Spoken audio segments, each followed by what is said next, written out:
Imagine being able to live like this in the 18th century. You're white, male, and own some land. Now imagine being able to do that in the future. Your job is in the whiskey industry. Well, back in the day, it was possible.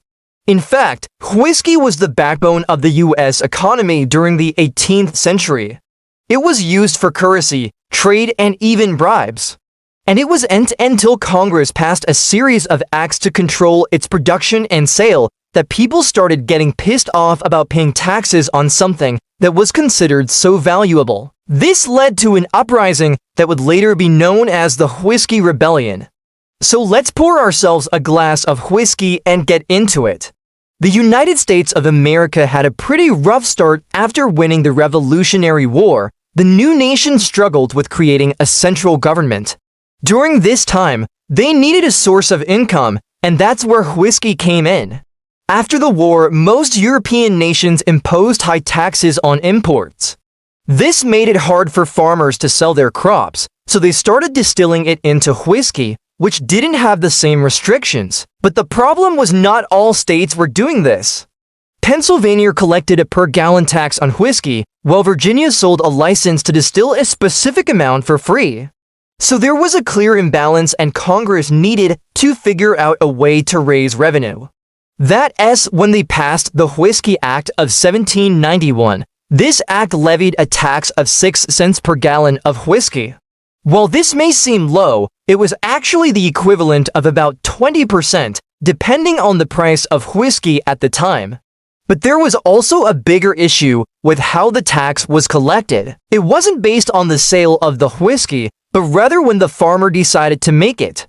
This caused a lot of farmers to hold on to their product until they could smuggle it across state lines and avoid paying the tax altogether. Since there weren't many roads, they transported the whiskey by boat along rivers and streams. This caused the price of whiskey to fall since supply was higher, but eventually led to violent confrontations between farmers and tax collectors.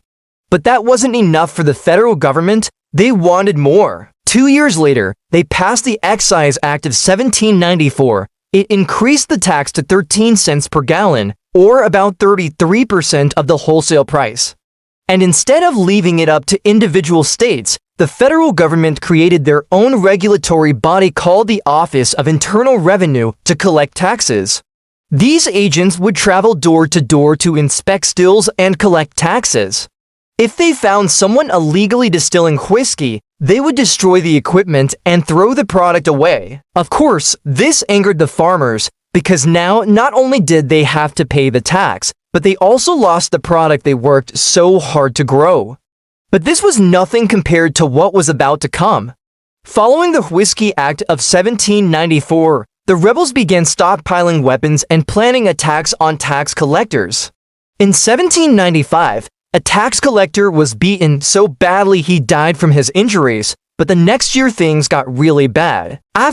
When it comes to the origins of the United States financial system, we all know about the role that slavery played in shaping our nation. But what we don't learn about is how America's other great vice, whiskey, also helped form our country's financial future. You might be surprised to hear that American whiskey was actually one of the first industries that tried to influence government policy. And they did so by creating their own private regulatory agency tasked with enforcing safety standards and collecting taxes, an idea that is so radical it sounds like something straight out of a banana republic. But the more things change, the more they stay the same. Before we get into the wild story of how whiskey led to the creation of the United States' first quasi-governmental organization, let me set the stage for our drama by explaining how the US government made whiskey illegal. See, when the United States was founded, the federal government didn't really have any money. The states were sovereign entities and the central government wasn't taxing anyone or anything. That changed when Alexander Hamilton took office as the first Secretary of the Treasury in 1789. His job was to build a financial infrastructure for this brand new country, and he wanted to start with taxation. But Hamilton knew that the US couldn't just start taxing stuff. If they wanted people to pay their taxes, they needed to make sure that people felt like the government was treating them fairly. In other words, he needed to show that the government wasn't just some corrupt entity that was there to steal everyone's money. And at the time, there was no better way to build public trust than by working with established domestic industries to increase public safety. So after meeting with leaders from the distilling industry, he decided to introduce a tax on the production of whiskey. This may sound kind of weird, but at the time, there were literally thousands of distilleries operating across the frontier, and none of them were regulated. Most of these guys were just making whiskey in their basement, and there was a serious problem with adulterated alcohol being sold in taverns and being passed off as legitimate whiskey. The public was fed up with watered-down liquor, and they wanted the government to do something about it. The distilling industry knew this, and they had an interest in solving this problem because bad whiskey could hurt their sales. The new excise tax would create a monopoly on the sale of whiskey by only allowing distillers who paid the tax to sell their product. But while the public was okay with the idea of the government regulating the safety of whiskey, they weren't okay with having to pay an excise tax on top of it. And this led to a large-scale organized rebellion called the Whiskey Rebellion. It started small with protests and turned into a full-blown violent revolution when the government attempted to collect the tax. Farmers who produced whiskey blocked roads, intimidated people who tried to pay the tax, and even attacked some distilleries that were willing to pay the fee. When President George Washington sent in troops to put down the rebellion, the protesters responded by attacking them. By the end of the rebellion, 5 protesters and 1 tax collector had been killed. To make matters worse, the rebels continued to protest even after the troops arrived, which forced Washington to send in more troops to stop the riots. He ended up deploying almost a quarter of the entire U.S. military force at the time to put down this rebellion. After all of this violence, it became clear to the government that they needed to find another way to collect taxes without sparking another violent uprising. But where would they turn? Well, this brings us back to the man who started this whole thing, Secretary of the Treasury Alexander Hamilton. While the taxman himself wasn't very popular, Hamilton had a good reputation among the people. They trusted his economic leadership and believed that he was genuinely trying to make the country better. So while they were mad at the excise tax on whiskey, they were less mad when Hamilton proposed getting rid of it. However, Hamilton needed to maintain the revenue stream that the whiskey tax had created, so he proposed a new plan. He suggested that the distilling industry create their own private regulatory agency that would be tasked with collecting taxes and enforcing safety standards. This meant that the distillers would be able to self-regulate their industry while also providing the government with much-needed revenue. And if this sounds kind of sketchy to you, well, that's exactly what it was. It was basically legalized bribery. Instead of paying a flat fee to the government, distillers would pay a fee to a private organization run by the distilling industry. And in exchange, they would receive a seal of approval that allowed them to legally sell their product. It was a win-win situation for the government and the distillers, but it sucked for anyone else wanting to produce whiskey. This new tax essentially prevented anyone without capital from entering the market. Without enough money to pay the tax, new distilleries were out of luck, and the few existing distilleries that could afford the tax now had a legal monopoly. Now, you might be wondering how much this tax actually helped the government. After all, if you're gonna bribe someone to allow you to sell your product, shouldn't the price be pretty low? Well, yeah, but these guys weren't stupid either. They knew that the government needed money, and they knew that the alternative was a violent revolution, so they set the bar high. In order to get a license to sell whiskey, each distillery had to pay a tax of 20 cents per gallon. But that wasn't the only tax they had to pay. Each distillery also had to purchase shares of stock in the newly created company. The amount of shares they had to buy was based on how much whiskey they produced. Each distillery had to purchase $20 worth of stock for every 100 gallons of whiskey they made. On top of these taxes, the distillers also had to pay a flat fee of $100 to have their product inspected once it was finished. In total, The average distillery was paying over $300 per year just to be allowed to sell their product. When converted to inflation-adjusted dollars, that's equivalent to paying over $10,000 today. Now, this might sound like a lot, but remember, these guys had a legal monopoly. This meant that they could charge whatever they wanted for their product, and they didn't have to worry about any competition. Even worse, the law gave these distilleries the power to sue anyone who produced whiskey without paying the tax. So it wasn't uncommon for rival saloon owners to pay off the local distilleries to make sure that their competitors couldn't sell their product. As you can imagine, this was super unpopular, but the government loved it. They gained over $4 million in revenue during the first 2 years alone, which was more than they had ever made before. Suddenly, it seemed like the sky was the limit for the US government. Why not just create a similar tax on other products? And that's exactly what they did. After seeing how well the taxman worked with the distilling industry, the government applied the same strategy to the manufacturing of beer, tobacco, and even sugar. These excise taxes were wildly successful, and they formed the backbone of the US government for decades.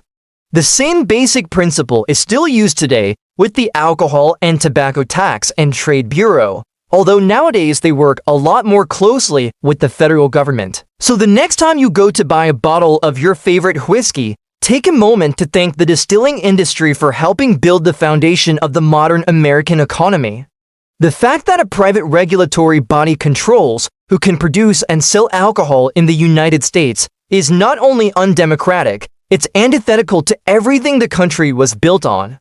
At least it is somewhat comforting to know that the group responsible for that is the same group responsible for the dark spots on your clothes. As we wrap up the series on the history of the US financial system, I want to share some news with you.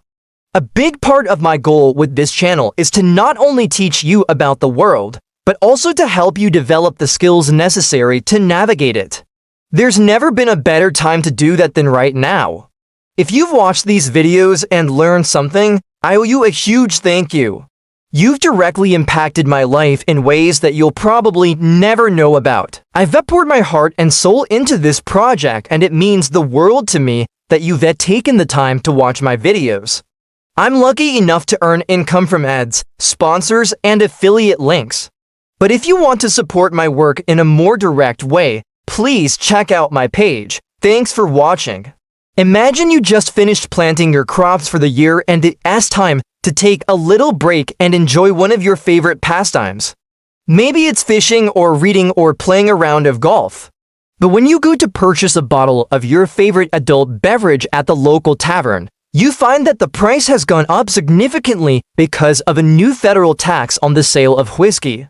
You ask the tavern owner what happened and he tells you that there's a new tax, but he doesn't have all the details. So you head to the nearest jailhouse, which also serves as the local post office and courthouse, and demand an explanation from the nearest federal official. He tells you that the tax is being imposed by Congress to pay off the national debt incurred during the recent war with the British. But you tell him that you already paid your taxes on the grain used to make the whiskey, and he says tough luck, it's time to pay up. So now you're faced with 3 options: pay the tax and complain about it later, smuggle the alcohol yourself, or join a rebellion against the federal government led by your fellow farmers. What would you do? Well, if you lived in Western Pennsylvania in 1794, this scenario was a real possibility.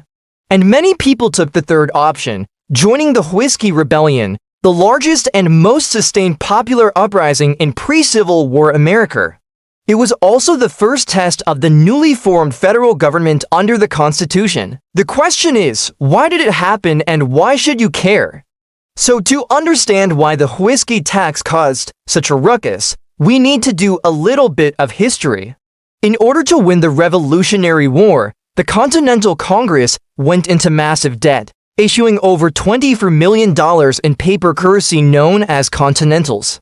After independence was won, the government was left with a huge problem.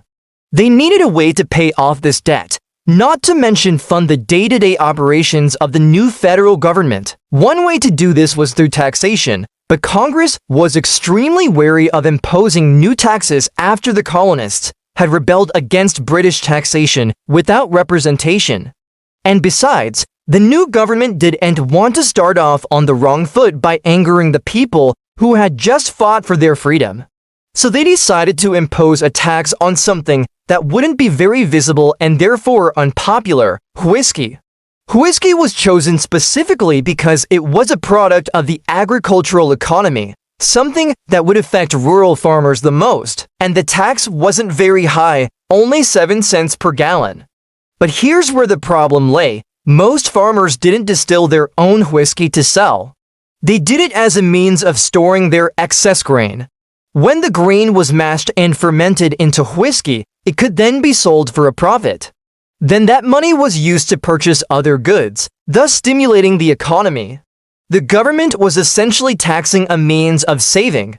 And to make matters worse, farmers had already paid excise taxes on the grain when they purchased it. Now they were being taxed again, but since the government wasn't taking the grain itself, it was hard to argue that this was double taxation. The only remedy was to stop producing whiskey altogether. But given the amount of capital tied up in a farm, this wasn't really feasible, especially since the cost of shipping grain to market was so high. Instead, farmers did the next best thing and found other sources of income to make up for the loss. This is what makes the whiskey tax such a pivotal event in American history. It was the first major conflict between the federal government and the people it governed. And while there were some important differences, it shared a lot of similarities with the American Revolution. Both were conflicts between a centralized authority and a group of people who felt unrepresented by that authority. Both sides felt justified in their cause. The government needed revenue to operate, and the people didn't want to be exploited. And finally, both sides were willing to use violence to achieve their goals. But before we get to that, let me introduce myself. I'm the founder of a school and author of a popular book series. My goal is to help you become a more effective problem solver and critical thinker. And now back to the show. In order to understand why the whiskey tax caused such a ruckus, we need to talk about the type of people paying it. Farmers, as we said earlier, were the main group affected by the tax. They were mostly small landowners who made their living off the products of their fields. While there were some wealthy landowners, the vast majority were yeoman farmers, independent landowners who managed their own farms with the help of a few slaves or indentured servants. These were the kinds of people who felt alienated from the growing class of urban merchants and manufacturers. The whiskey tax was seen as a way for the wealthy elite to exploit the poor. And this sentiment was amplified by the fact that the tax was collected in hard currency, meaning that farmers couldn't pay it with their produce or labor. They had to come up with the cash. The other group affected by the tax was the urban working class, mostly poor immigrants who worked in the distilleries and taverns. For them, the tax meant higher prices and fewer sales, which led to less money and the threat of unemployment. Together, these two groups made up the backbone of the Whiskey Rebellion, and they weren't alone. Many of the people living in the frontier regions where the farmers resided were sympathetic to their plight. These included lawyers, doctors, shopkeepers, and even some clergy. They saw the tax as a symbol of oppression, and they weren't about to stand for it. The question is, how did they fight back? The answer might surprise you. The Whiskey Rebellion wasn't just a bunch of farmers getting drunk and causing trouble.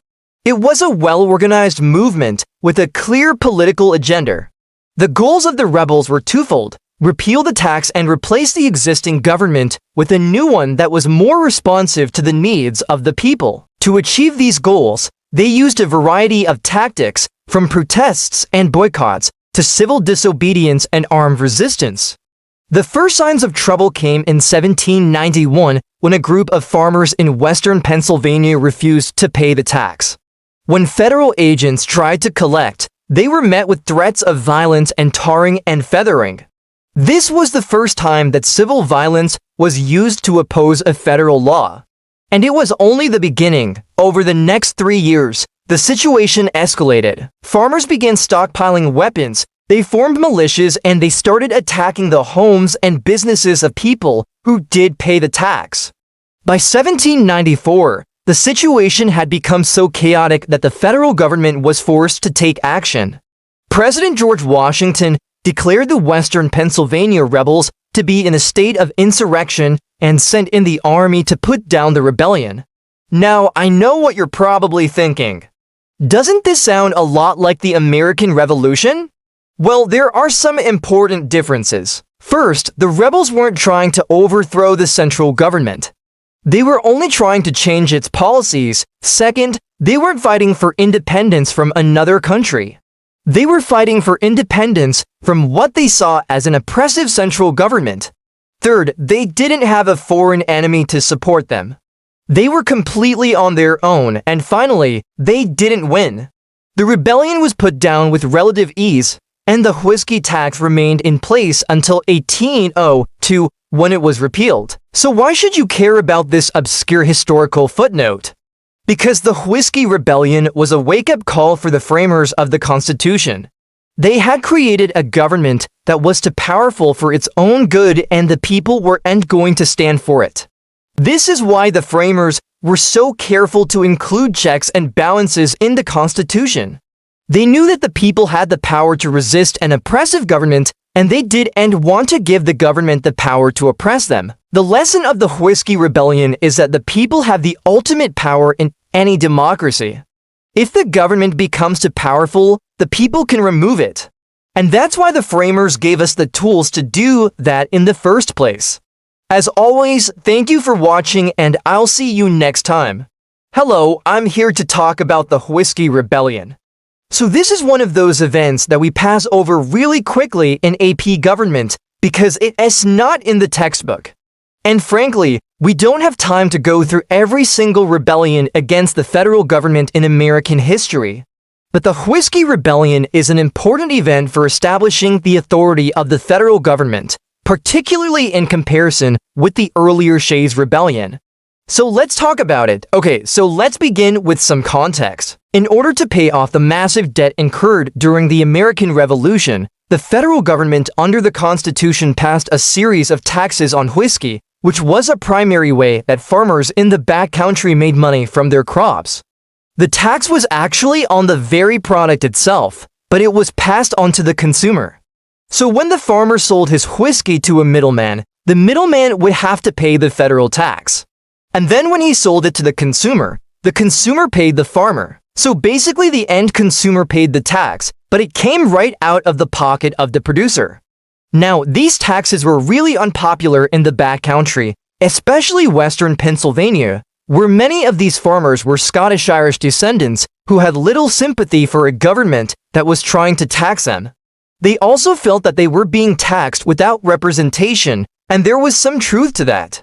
They had no elected representatives in Congress, and they felt that the interests of the eastern states were being imposed upon them. And finally, the tax collectors were often corrupt and didn't really know the area, and so they couldn't tell the difference between a farmer who could pay the tax and a farmer who couldn't, and so they tended to just collect the tax from whoever had the money. Now there was another reason why people didn't like paying the tax, and that was because the tax collector, who was usually a local distiller who had a financial interest in seeing other distillers go out of business, would often buy up all the grain that the tax collector had to pay the tax on. So if the tax collector bought all the grain, then the farmer had nothing to sell his grain to. And if he had nothing to sell his grain to, he couldn't make any money. And if he couldn't make any money, how was he gonna pay the tax? So it was kind of this corrupt system that hurt people who were already in a bad way. So needless to say, the excise tax on whiskey was really unpopular. And so in 1791, Western Pennsylvania produced almost 2 million gallons of whiskey, but by 1794, production had dropped to only 850,000 gallons. And that's a big drop, a 57% decrease. And that tells us that people were not happy about this tax, and they were making a statement by producing less whiskey, but eventually things got violent. So in 1794, a tax collector went to the home of a farmer named John Christmas to collect the tax. And when Christmas refused to pay it, the tax collector put his goods under arrest. And then a mob of 500 armed men showed up and chased the tax collector out of town. This was the first armed rebellion against the federal government in American history. And it is important that we understand why this was different than Shays' Rebellion at the end of the Constitutional Convention. So during Shays' Rebellion, the farmers were rebelling against state governments. They were trying to prevent the foreclosure of their farms. And they were doing this by shutting down courts. Well, in the Whiskey Rebellion, the issue was a federal tax. These people were not trying to overthrow the government or even change it. They were trying to get rid of one specific policy. And the way they were going about it was not by shutting down government institutions like the courts, but by using violence against federal agents. That's what made it different. Anyway, as more and more people heard about the tax revolt, more and more people joined in. Eventually, there were 7,000 rebels led by the aforementioned John Christmas along with several other figures. And they began to close down taverns and shops owned by people who paid the whiskey tax. And soon the rebellion spread to western Pennsylvania and southern western Virginia. At one point, the rebels even surrounded a federal marshal and forced him to flee. Now, the government under President George Washington was not going to tolerate this. So he sent in 13,000 militiamen to put down the rebellion. They were led by a man named General Henry Lee, and they marched into western Pennsylvania in the summer of 1794. The rebels tried to stop them, but they were no match for the federal troops. The rebellion essentially ended with the Battle of Whiskey Run, where the rebels were defeated. And then after that, most of the rebel leaders fled to avoid arrest, although Christmas was captured and several others were fined and put in jail. So why is this important? Well, this was the first time the federal government had to put down a rebellion. Shays' Rebellion was a state issue, but this was a federal issue. And the success of the federal government in putting it down set the tone for all future conflicts between the federal government and state governments. You see, ever since Shays' Rebellion, there had been a fear that the central government would try to use force to impose its will on the states. But in the Whiskey Rebellion, we see that the opposite happened. The states were not imposing their will on the central government. Instead, the central government used force to put down a rebellion in one of the states. And that established the superiority of the federal government. States didn't have the authority to do that. Only the federal government did. Another thing about the Whiskey Rebellion that we should consider is that it involved a very specific policy. It wasn't a rebellion against, taxation in general or a general dislike of the government. It was specific. They wanted to get rid of this one tax on whiskey. And the fact that it was specific and not general tells us that the people who were involved in the Whiskey Rebellion probably didn't want to overthrow the government.